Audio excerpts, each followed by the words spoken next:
Hi there, my name's Caroline Lowsey. I am Director of Quality and Standards at the National Hair and Beauty Federation. Today I'm going to be talking a little bit about me and my history within the hair and beauty sector. I'm also going to be talking about the National Hair and Beauty Federation and how we support the industry going forward. So today we're going to talk about and give you a little bit of understanding about some of the highlights, some of the challenges and some of the barriers and the different job opportunities and career pathways within the hair and beauty sector. I'm hoping I'm going to be able to give you a bit of an insight into working in the hair and beauty sector and the different, routes and qualifications that are available out there for you.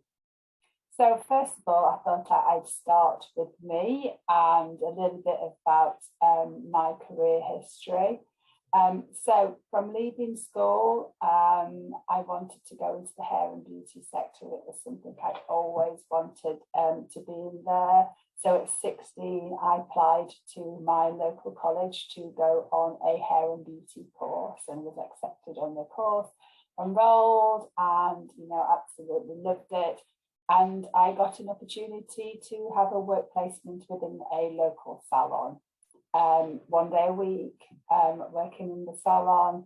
And I soon found out I absolutely loved working on the shop floor. I loved interacting with the clients. And yeah, I only got to, sweep up, make a cup of tea, wash some hair and do something like that.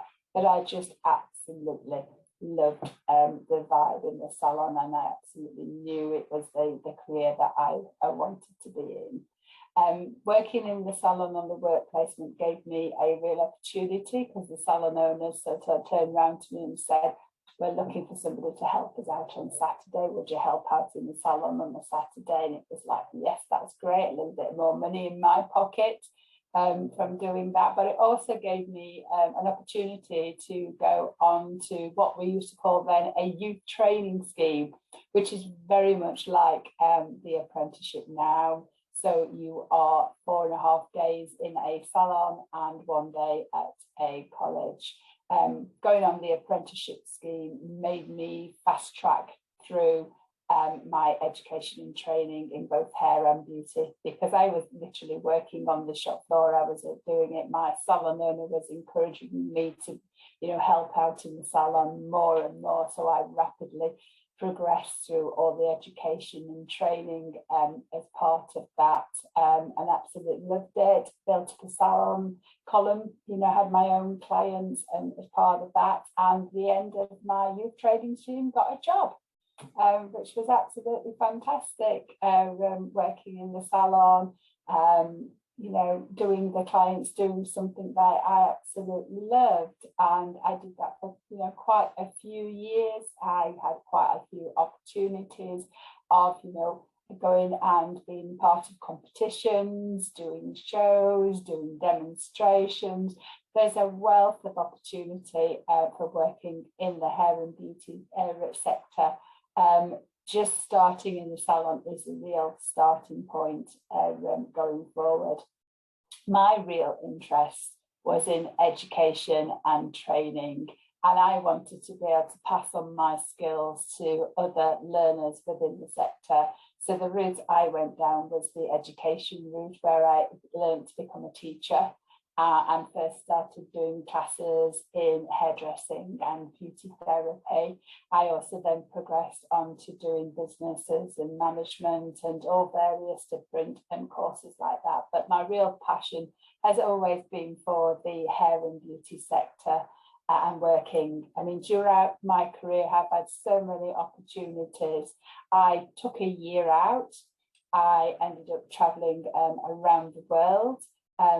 Hairdressing is a fantastic career because it can actually take you anywhere, but you can also just get a job anywhere as well. So I had the opportunity while I was in Australia, in Perth.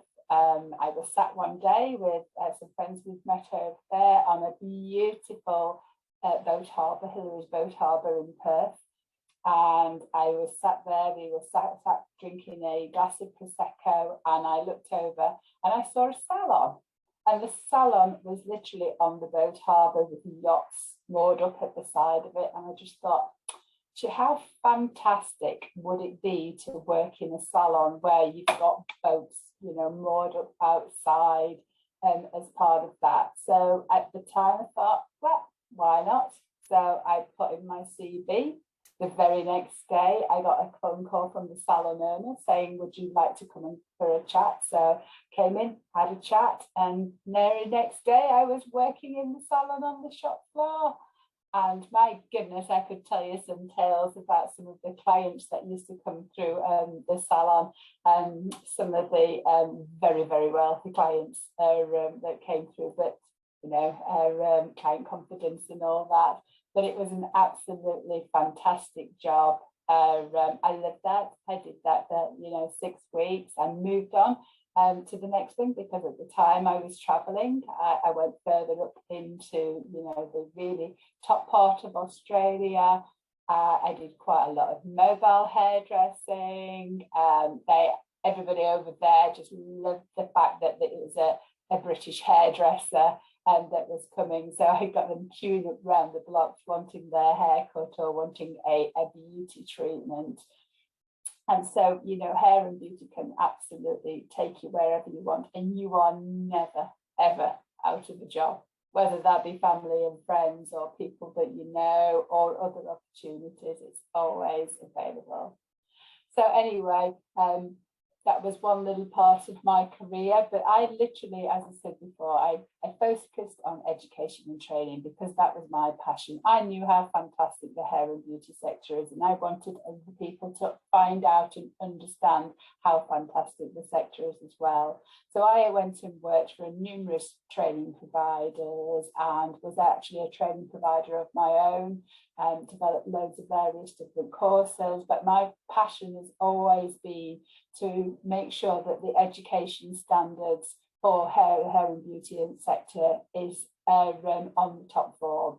We are renowned in the world for our hair and beauty expertise, and we need to make sure that our qualifications and standards reflect that as part of that. So that is very much what my work and my career has been over the last 15 years. I've worked at Javier, which is the hair and beauty authority, and I've also now moved on to working for the National Hair and Beauty Federation, and I'll tell you a little bit more about that. But I'm very much working with government and with the ESFA, which is the funding people, the Institute for Apprenticeships. I work on T-levels. I work across the board on education and training to make sure that it does meet the needs of employers, because it's those employers that are going to be recruiting people in the future, and making sure that what we have and what is delivered is what actually works, what will work on the shop floor, and it will give people an ideal opportunity to be able to get into the hair and beauty sector. So I attend events, I liaise with various different people, and I provide opportunities of being able to push and promote the hair and beauty sector going forward. So another thing that I obviously wanted to speak about was the National Hair and Beauty Federation. So the National Hair and Beauty Federation has been around for over 80 years. They actually were involved in apprentice indentures right from the start. So they've been very much involved within the hair and beauty sector. So the National Hair and Beauty Federation was formerly known as the National Hairdressing Federation, and they had a long history within the sector, just as the National Hair and Beauty Hair Federation, should I say. And then over the last years, the majority of the salons now are more dual hair and beauty. And of course, we had a lot of our employers that were both hair and beauty. So it just made sense to broaden the name out to be the National Hair and Beauty Federation. So let's bear with me a second, and I will share my screen and I will talk to you a little bit more about the National Hair and Beauty Federation. So here we go. We're on to the website, which is the nhbf.co.uk. So on here, you will find a wealth of information about the National Hair and Beauty Federation. So we are the trade organisation for the hair and beauty sector. And what we do is we support businesses so they can concentrate on the business and working on the shop floor. And we take all the aggro out of it. So we actually help them with HR, we help them with contracts, we help them with all the various different staffing issues. We'd help them about health and safety policy and legislation and all the various different things like that. So you'll see on our website, we have, about you us web page, which tells you all about what we've done, about our history and all the various different things like that. What we do ask our members to do is to sign up to our code of conduct. Now, our code of conduct is a broad overview that says that you must meet these requirements to actually work in the hair and beauty sector. So you should have relevant insurance, you should have the relevant qualifications, the relevant training and all those. And we provide salons with that mechanism to be able to do that. So we actually give them the, the information to do that.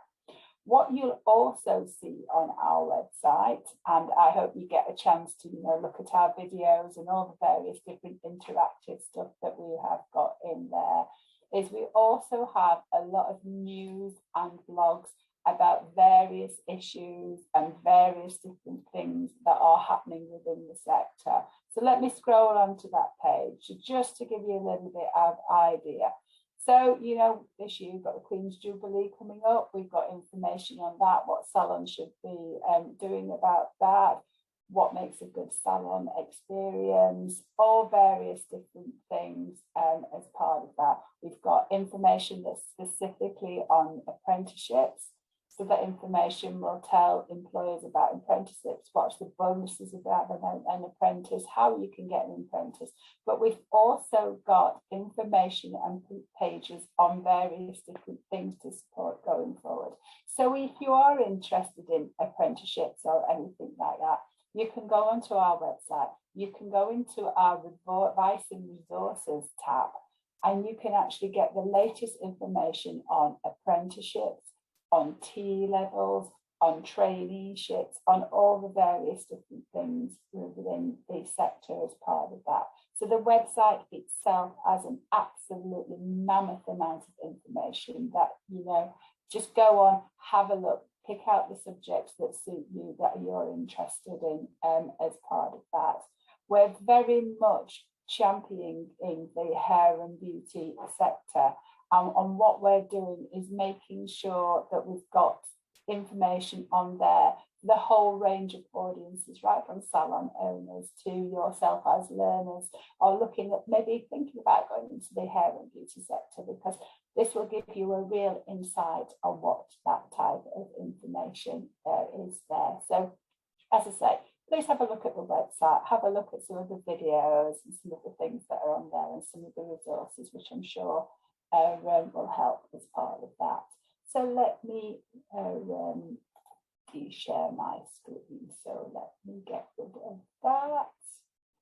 And let's get rid of that. She should be back to me, hopefully, as part of that. So as I say, there is an absolute wealth of opportunity within the hair and beauty sector. There are various different jobs and various different career pathways.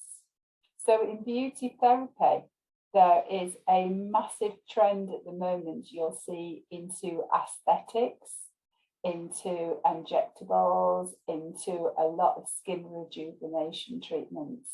So to start a career within that sector, you first need to start looking at a beauty therapy qualification. A beauty therapy level 2 qualification will give you those underpinning skills so that you can progress onto a advanced beauty therapy qualification and then look at a pathway into aesthetics to be able to do those types of skin regeneration treatments, and obviously then progressing onto the higher levels. With all the various different services within hair and beauty, it is a step-on-step process.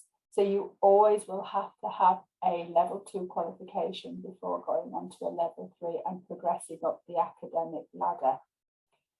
My advice for anybody who's wanting to go into the hair and beauty sector is to do your research, have a look at websites similar to the NHBF website that gives you a real opportunity of some of those career options that are available. And to be honest, and I can leave you on this, the sky's the limit when you work in the hair and beauty sector. And I hope to meet you soon and say what a fantastic career choice you've made by joining our sector. Thank you very much. Goodbye.